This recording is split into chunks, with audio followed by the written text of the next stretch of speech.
This podcast is a production of Unfiltered Studios. If you would like to know more about joining Unfiltered Studios, please visit our website at unfpod.com for more information.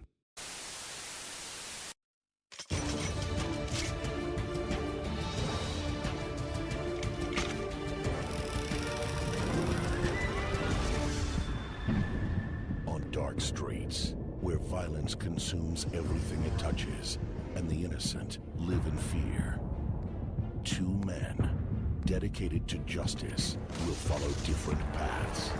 As one searches for revenge and the other for redemption, fate will bring them together. Now, for those who hide behind the shadow of corruption, only one thing is certain: a day of reckoning is coming.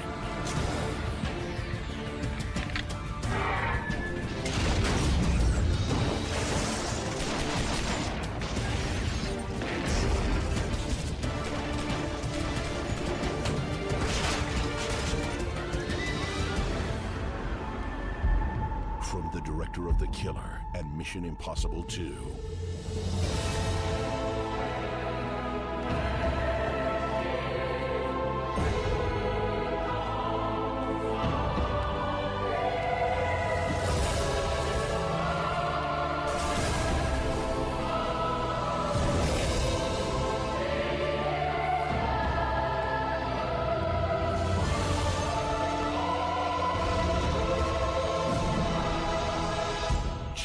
Fat and Tony Leung in one of the greatest action movies ever made.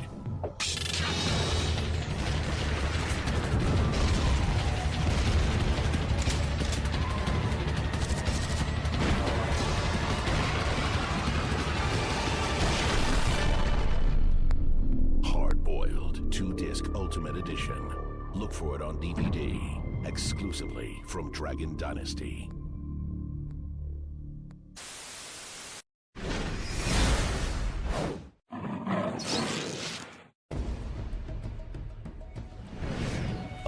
His code. I've got to send someone good. Someone clean. Someone the cops won't watch. Gotta be you. Don't. I'll take that as a yes. Vengeance is his mission.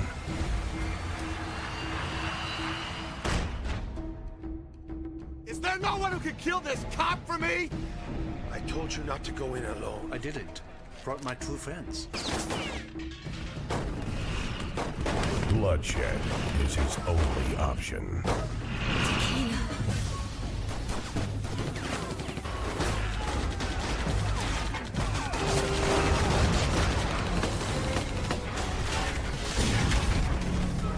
In 2007, Chow Yun-Fat returns as Inspector Tequila. Let her go. Come and get her.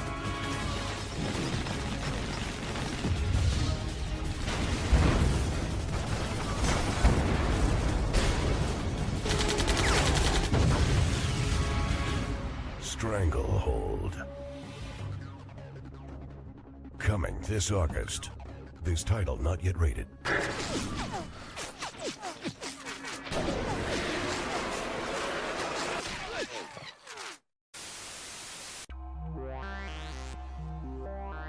We mixed. We loaded it. We edited. Sometimes we get so deep into conversation that we have separate segments worthy of their own place in the sun.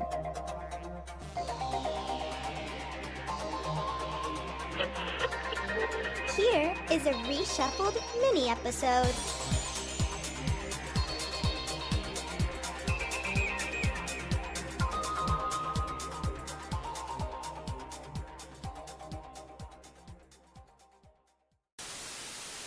We got to talk about Hong Kong's answer to Die Hard, and he's on the record as saying he was a fan of that movie before he made it, and that is John Woo's Hard Boiled, and how it gets better with age. Yes, it does. Can you believe the full uncut version is still not on Blu-ray? Like, I got one of the Tai Sing DVDs that has the dramatic cut to black for a full minute in between all the different, but it was so weird how he does that after the killer gains fame and makes, Chow Yun-fat a big... Well, we'll talk about some of his other stuff, but like, it's like, yeah, here's a hitman who's really not all that entirely bad, and the cop telling him is going to get involved and emotionally attached, and it's like, now let me turn that on its face with Hard Boiled. We got a very fun, easygoing, inspector, a cop who's also a musician in his off time to illustrate John Woo's love of jazz. And then, I'm going to team up with an undercover cop who's in way too deep, get him unofficially out of the mix, and we got to go after this violent, drug smuggling, crime lord gangs who are just, they got zero empathy. They are the worst of the worst criminals. And by that, I mean, like, they're shooting people left and right, and it's interesting how this is like the best one to illustrate John Woo's whole style. Like, and yeah. I don't think any other action director can get away with that whole no reloading rule anymore. Like, he was the one, he made it his style.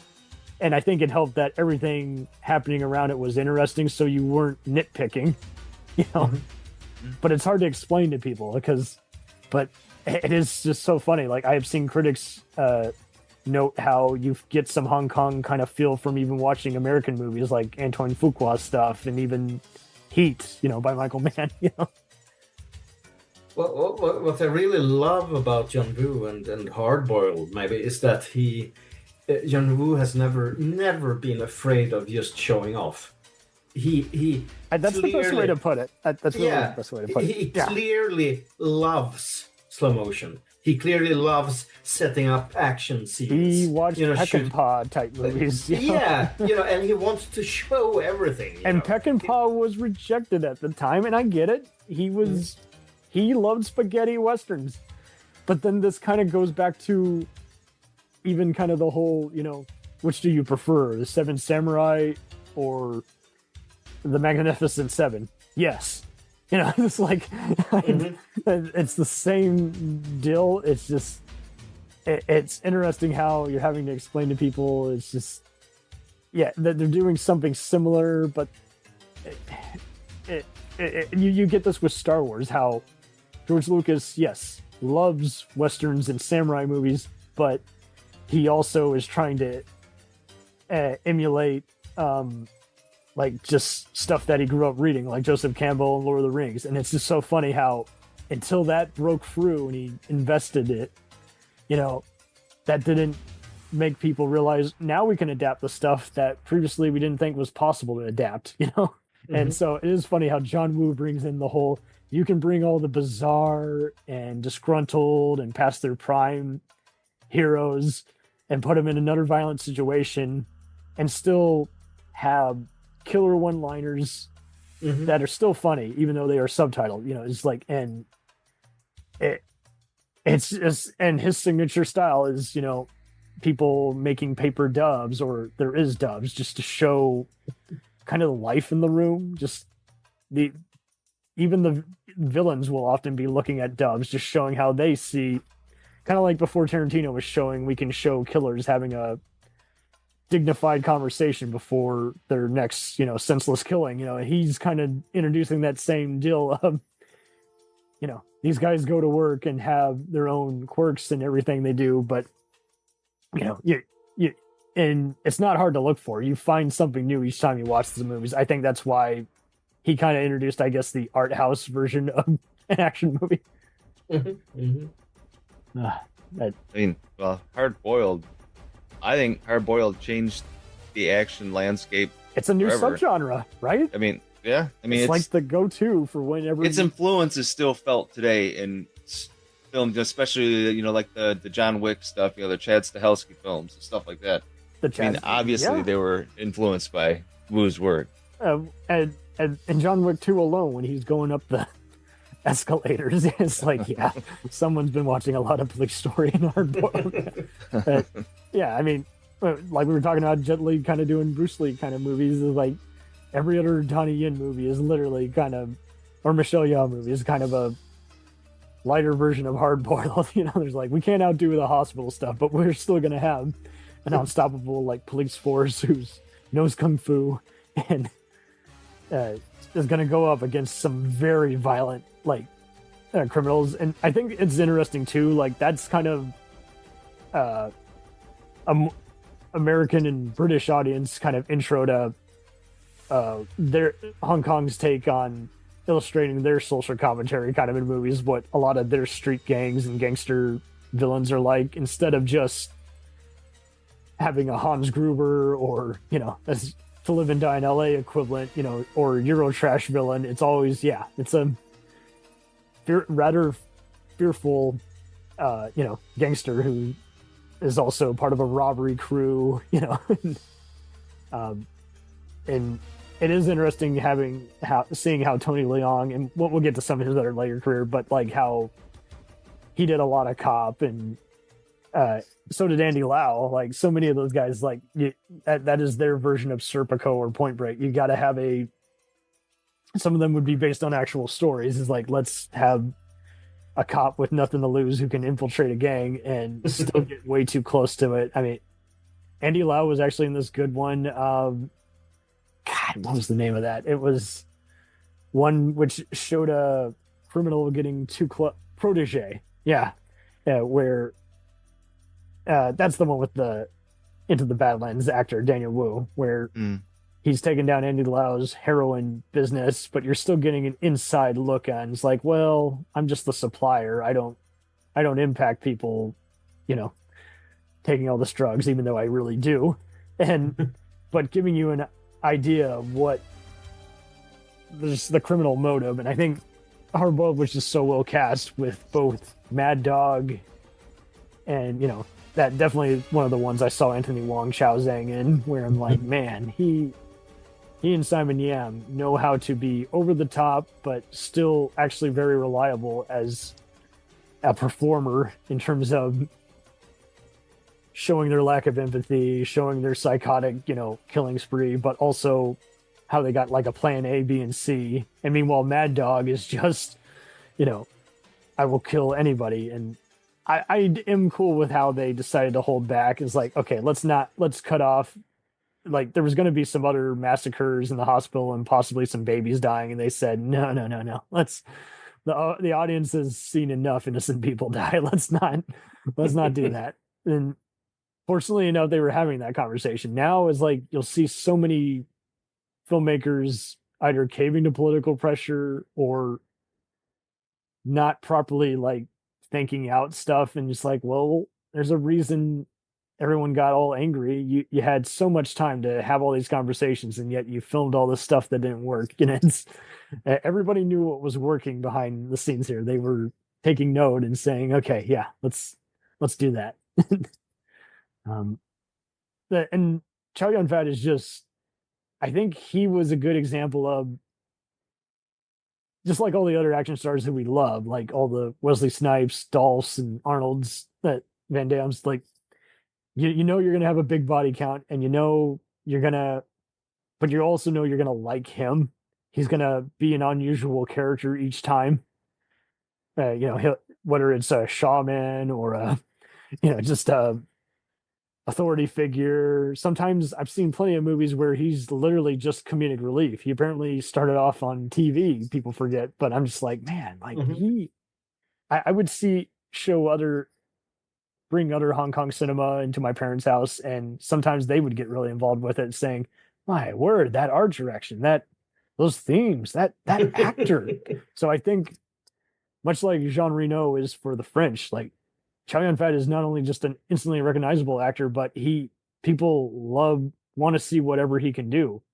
Like he kind of just markets the movie without having to try, if that makes sense. Like he's just makes perfect sense. He's just very charismatic. He's just very likable. And I think the reason I've talked to a bunch of other Hong Kong fans on the show, and that some of them played the Hard Boiled video game. I don't know if you guys ever gamed. Stranglehold.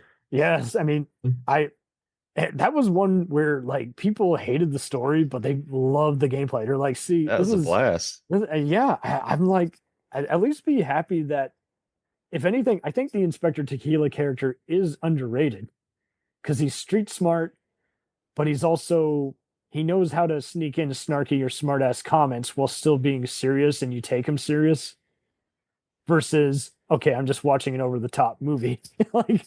And I think, while some of the other guys we talked about, like Simon Yam and Lao Ching Wan, have done head of Vice Squad type of movie roles, like, I think he was the one who kind of made it more viable there and more popular. Is like, yeah, I'm going to bring the drama and I can do some of the stunts, and he's just very good at he's very much up to the challenge of a lot of these movies. And I think it was interesting how he said, he's like, he stopped doing Kung Fu after a while. He's like, I just want to focus on being a damn good actor. This makes me want to rewatch. I can't talk anymore. Rewatch Tiger on the Beat. Oh, I did a fun review on those. Those movies were so much fun. Yeah, so over the top, so colorful, so brutal. Isn't in the first one they have like a chainsaw fight or something? Yes. Oh yeah, it's awesome. My God, so much fun. Oh my God, I love it. But there's an example. I don't think, had he not been in those, I don't think he would have gotten the hard-boiled role. Mm-hmm. We'll return after these messages. Do you ever find yourself thinking about who would win in a fight between Goku and Superman? Hi, I'm James Gavsey, and on the Who Would Win show, me and my co-host Ray ignore anything important happening in the outside world and debate fictional battles between characters from comics, movies, and video games. We got a new show every week, and almost always am I the winner. Yeah, not true, Ray. In the past, we've discussed such matches as Captain America versus Darth Vader, Solid Snake versus the Iron Giant, classic matchups like RoboCop versus Terminator, and even the Muppets versus Sesame Street. That one was crazy. So if you're a fan of geek culture and love a spirited debate, check out the Who Would Win show wherever you get your podcasts, or check us out at whowouldwinshow.com.